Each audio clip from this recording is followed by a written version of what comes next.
Good morning. I am Shamoon Ahmed, Assistant Professor, Global University. Your subject Herbal Drug Technology, and today's topic Herbal Industry. Herbal Industry वो industries हैं जो aromatic plant को use करके, aromatic plant means वो plant जिनमें कोई जलाने पर या वो करने पर स्मेल या फ्लेवर आती हो या वो वोलेटाइल ऑयल रखते हो। तो जो ये हर्बल इंडस्ट्री जो है हर्बल प्लांट्स को यूज करके उन्हें फर्दर प्रोसेसिंग करके उनकी मैन्युफैक्चरिंग या फार्मास्यूटिकल प्रिपरेशन बनाती है। इंडिया जो है वो हर्बल इंडस्ट्री का ज़्यादा यूटिलाइज करता है और वर्ल्ड का 75% जो एक्सपोर्ट कर रही वो इंडियन कंपनीज कर रही जो हर्बल ड्रग्स प्रिपरेशन। इसकी वजह क्या है कि इंडिया में जो है ट्रेडिशनल नॉलेज का जो ट्रेडिशनल मेडिसिनल सिस्टम है उनका यूटिलाइजेशन ज़्यादा है। ट्रेडिशनल मेडिसिनल सिस्टम क्या है? ट्रेडिशनल नॉलेज या ट्रेडिशनल मेडिसिन जो जनरेशन टू जनरेशन, यानी एक तरह से कह दो कि पुराने जमाने से या पुरखों के जो सिस्टम है वो यूज कर रहे। तो आयुर्वेदिक सीधा क्या है, नए तो है नहीं, ये तो पुराने सिस्टम है। तो इंडिया जो है वो क्या कर रहा है कि वो एक तो उसकी जो ओरिजिनेटेड इंडिया में हुई वही ट्रेडिशनल मेडिसिनल सिस्टम यूज कर रहा है, जैसे इंडिया के ट्रेडिशनल सिस्टम आयुर्वेदा, सिद्धा, तमिल ये हैं। दूसरे जो आउटसाइड इंडिया से हुए हुए यूनानी, होम्योपैथी वो भी यूटिलाइज कर रहा है। यानी ये समझो कि यूनानी भले ही आपका यूरोप में हो या होम्योपैथी यूरोप में ही हो, पर उसका यूटिलाइजेशन इंडिया में कर रहे हैं। इंडिया में इनकी मैन्युफैक्चरिंग प्लांट भी हैं। तो इस वजह से क्या हो रहा है कि यहाँ एक तरह से हब हो गया हर्बल इंडस्ट्री का। मैन्युफैक्चरिंग यूनिट्स क्या है? जो मैन्युफैक्चरिंग कंपनीज हर्बल ड्रग्स को यूज करके हर्बल प्रिपरेशन बना रही वो आपकी मैन्युफैक्चरिंग यूनिट्स हो गई। इनमें ये मैन्युफैक्चरिंग यूनिट्स क्या करती है मोस्टली, जैसे आपका करेला हो गया, कोई भी हो गया, तो इनके एक्सट्रैक्ट बना लेते हैं। तुम देखोगे ये पतंजलि हर चीज का एक्सट्रैक्ट बना रही या फ्लेवर बना रही और उनके बना रही। इसकी वजह क्या है कि हम सपोज करो कोई 50 करेले, तो तुम 50 करेले तो खा नहीं सकते, पर उन सब बनी हुई प्रिपरेशन को एक्सट्रैक्ट ले लोगे, उनका एक बोतल ले लोगे, उसे पीते रहोगे। तो एक तरह से उसका, क्योंकि जो प्योर मटेरियल तो उसी में एक्सट्रैक्ट में ही है, तो उस तरह से ही जो है इनकी एक्सट्रैक्ट प्रिपरेशन मार्केट में लॉन्च कर दी जाए। ये क्या हो रहा है मैन्युफैक्चरिंग यूनिट दो तरह से है। एक तो होगी जो प्योर आयुर्वेदिक या यूनानी है, जैसे सपोज करो वेदनाथ है, वेदनाथ प्योर आयुर्वेदिक है। आपकी हमदर्द है, हमदर्द जो आयुर्वेदिक यूनानी है प्योर। तो वो क्या कर रहे हैं, वो तो अपना कल्टीवेशन भी, जो पतंजलि है, पतंजलि भी प्योर आयुर्वेदिक है, तो वो क्या कर रहे हैं कि अपना या तो फिर अपने प्लांट ही उगाओगे, या क्योंकि तुमने सेकंड यूनिट में पढ़ा होगा हर्बल इंडस्ट्री को जो है कल्टीवेशन की भी हर्बल प्लांट्स की जरूरत होती है, जिसके लिए कल्टीवेशन, कटिंग, ड्राइंग, प्रोसेसिंग करनी पड़ा, फर्दर उसके पाउडर उसका बनाना पड़ा। तो इन प्रोसेसिंग के लिए ये जो पतंजलि है ये सब काम अपना करवाती है, अपनी प्लांट उगाओगी किसी को ठेका दे के या कुछ भी करके।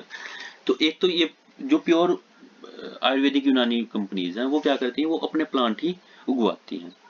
दूसरा क्या करे, जो फार्मास्यूटिकल एलोपैथिक कंपनियां हैं वो भी उनकी प्रिपरेशन बनाए, वो क्या करे, पाउडर ले लिया बाहर से, एक्सट्रैक्ट ले लिया, उसका सिरप बना दिया, वो प्रिपरेशन बाकी की, जैसे सपोज करो स्वालिन है, उसकी टैबलेट ऐसे ही तो बन रही है जैसे और टैबलेट बन रही। तो इक्विपमेंट उनका, तो एक तरह से ये फार्मास्यूटिकल्स कंपनी भी हर्बल ड्रग्स बना रही है, ये इसमें इंगेज है। प्योर वाली आयुर्वेदिक यूनानी सीधा वो तो है ही साथ में। अब बात करते हैं हर्बल इंडस्ट्री में स्कोप या फ्यूचर प्रोस्पेक्टस। इसमें हर्बल इंडस्ट्री में फ्यूचर प्रोस्पेक्टस क्यों है कि आपकी एलोपैथिक मेडिसिन तो और कंट्रीज में भी मैन्युफैक्चर हो रहे, चाइना बना रहा, आपका यूरोपियन कंट्रीज बना रहे, पर जो हर्बल प्रिपरेशन है वो मोस्टली उसका वर्ल्ड का 75% जो वो इंडिया एक्सपोर्ट कर रहा है मार्केट में। तो इस वजह से हो रहा है कि यहाँ से डिमांड बहुत ज़्यादा बढ़ती जा रही है। मैंने तुम्हें सेकंड यूनिट में पढ़ाया था जो मल्टीविटामिन आ रहे, नई नई इम्यून सिस्टम इंप्रूव करने की प्रोडक्ट आ रहे, च्यवनप्राश वगैरह, इस तरह की प्रिपरेशन मार्केट में बहुत ज़्यादा आ रही जो इम्यून सिस्टम इंप्रूव कर रहे हैं, तो उनकी डिमांड बढ़ती जा रही है। इस वजह से क्या हो रहा है कि इसमें तुम बिजनेस एलोपैथिक की बजाय अगर तुम हर्बल ड्रग्स का बिजनेस करो तो वो ज़्यादा सक्सेसफुल हो रहा है। इसकी वजह क्या हो रही कि अभी जो 25% जो डेवलप कंट्री है, यानी जो रिच कंट्री है, USA, England, Germany, France, Britain, तो वो जो है इन हर्बल ड्रग्स की तरफ को आ रही। दूसरे जो डेवलपिंग कंट्रीज थे, जो नेपाल, भूटान, इंडिया, पाकिस्तान, तो जो भी डेवलप हो रहे हैं उनमें तो 80% जो पॉपुलेशन है वो हर्बल ड्रग्स पे ही बेस है।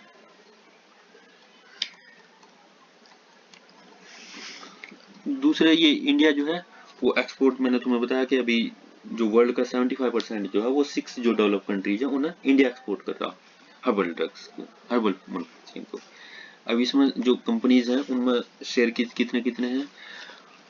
जो आयुर्वेदिक कंपनियां जो ब्लू कलर में है, एक तरह से 100% जो कंपनीज हैं आयुर्वेदिक यूनानी वाली, यानी जो हर्बल प्रिपरेशन बना रही, उनमें 30% आयुर्वेदिक है, 27% उनमें सिद्धा है और 23% उनमें यूनानी जो मैन्युफैक्चरिंग कंपनी है जो कि यूनानी प्रिपरेशन बना रही। तो इस तरह से हर्बल प्रिपरेशन का जो है 23% हिस्सा यूनानी कंपनीज बना रही। और उसमें से जो है एक तरह से ये जो 3000 प्लांट यूज कर रहे हैं, जिसमें से 900 सीधा यूज कर रही, 800 यूनानी स्पेसीज जो प्लांट है की स्पेसीज है वो यूज कर रही, इस तरह से वो यूटिलाइज कर रही। Medicinal plant industry, medicinal plant industry अभी जो इसका बिजनेस है वो 72 billion USD United state dollar है। 72 बिलियन जो है बहुत ज्यादा होता है, बड़ी बड़ी कंपनियों का नहीं 72 बिलियन बिजनेस होता। तो और इसमें क्या कर रहा है, ये CAGR है यानी कंपाउंड एनुअल ग्रोथ रेट, ये कह रहा है कि इसमें 14.88 यानी 15% जो है इसमें ग्रोथ हो रही है हर साल, यानी 72 बिलियन के साथ साथ उसमें हर साल 15% ग्रोथ भी हो रही। और ये उम्मीद करी जा रही है कि ये 2050 तक 7 ट्रिलियन यूनाइटेड स्टेट डॉलर होगा इसका बिजनेस। 7 ट्रिलियन का मतलब ये है कि इंडिया की इकोनॉमी जो GDP है वो भी इतनी नहीं है, 7 ट्रिलियन।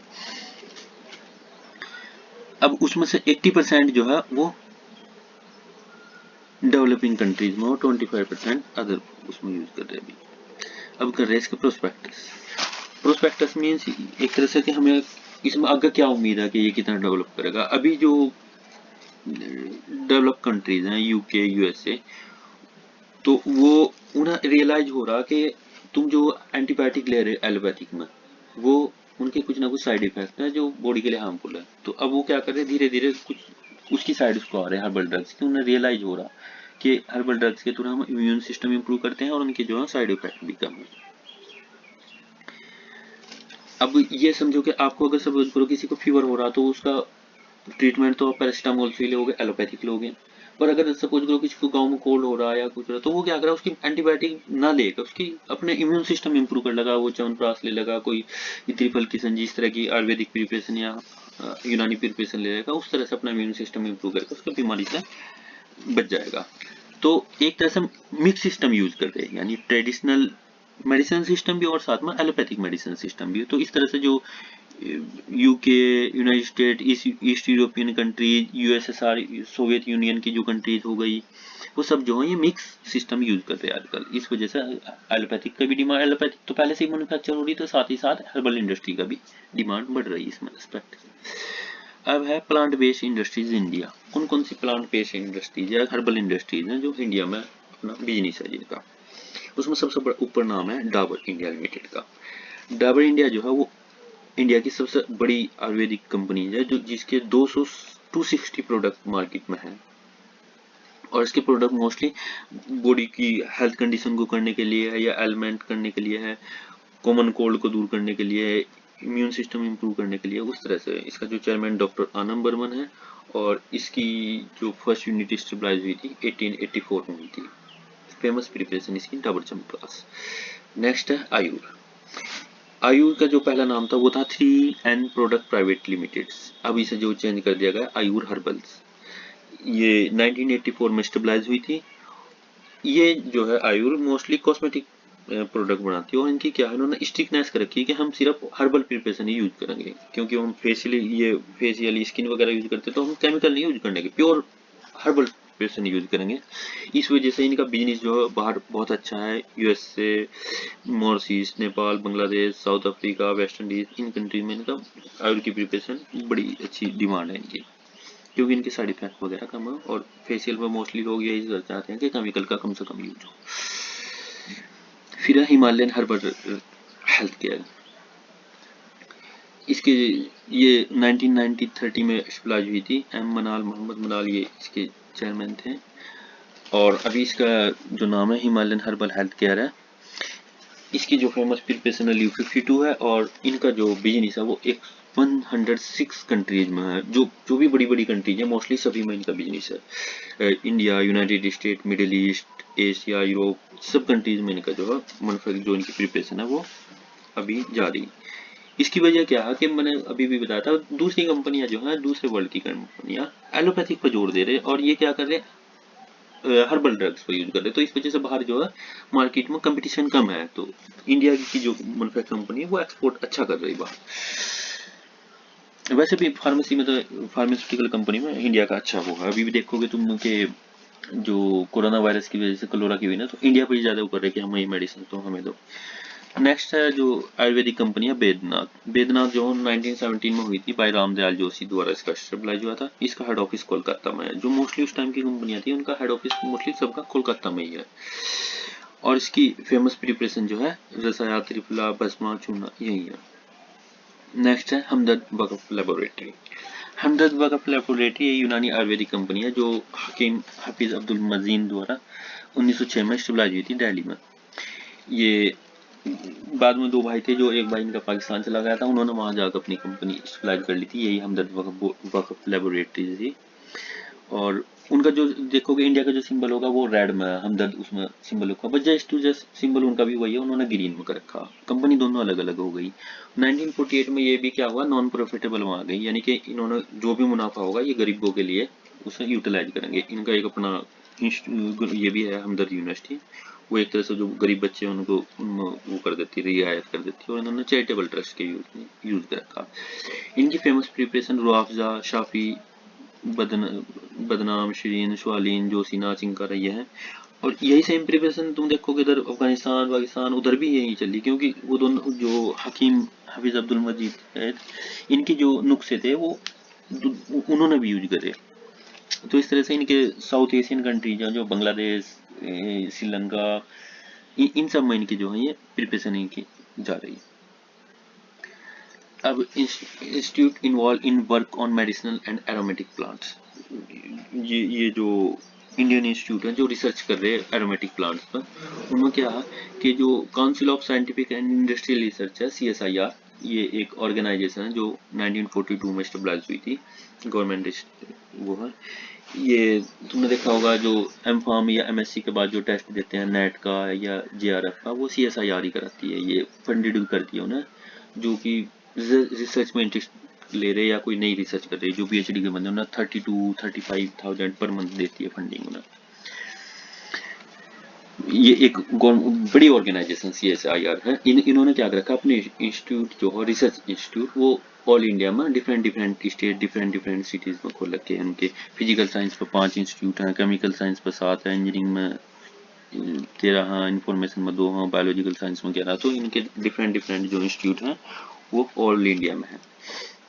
ये क्या कर रहे हैं, ये एक तरह से जो बंदा या कोई साइंटिस्ट जो इम्प्रूव करना चाहता है, एरोमेटिक प्लांट्स पर रिसर्च करना चाहता है, उसे फंडिंग भी करते हैं। साथ ही साथ जो PhD के स्टूडेंट हैं उन्हें भी फंडिंग करते हैं, और इनकी अपनी लेबोरेटरीज भी हैं ऑल इंडिया में। अब उनके लेबोरेटरीज की लिस्ट क्या है, ये फर्स्ट है national institute of science communication and information resources, NISCAIR, new Delhi में इसका हेड ऑफिस है।